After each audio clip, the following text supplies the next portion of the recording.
Истече и пролонгираниот рок за поднесување барања за легализација на дивоградби. За сега нема официјална бројка за тоа колку барања се поднесени за легализација на објекти на територијата на општина Велес.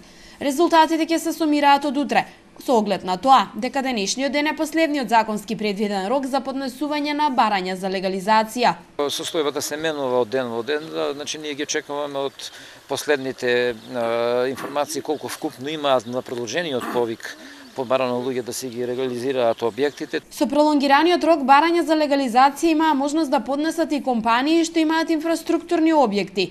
За новоподнесените барања, законски е предвиден рок за доставување на геодетски елаборати до крајот на следната година. Според надлежните, досега е завршена процедурата за поголем дел од поднесените барања за легализација. Проблем се јавува кај оние кои се уште не доставиле елаборат. Под општина Велес повикаа на што поскоро завршување на обврската.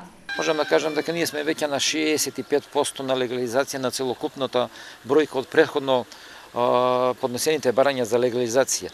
Да поменам уште еднаш упатам апел до нашите сограѓани да носат елаборати. Ние им испративме веќе да кажеме една информација дека треба да ги донесат своите елаборати. Корисниците на социјална парична помош имаат право да ја искористат можноста за бесплатно изготвување на елаборат. Елаборатот за оваа категорија на граѓани го изработува катастарот.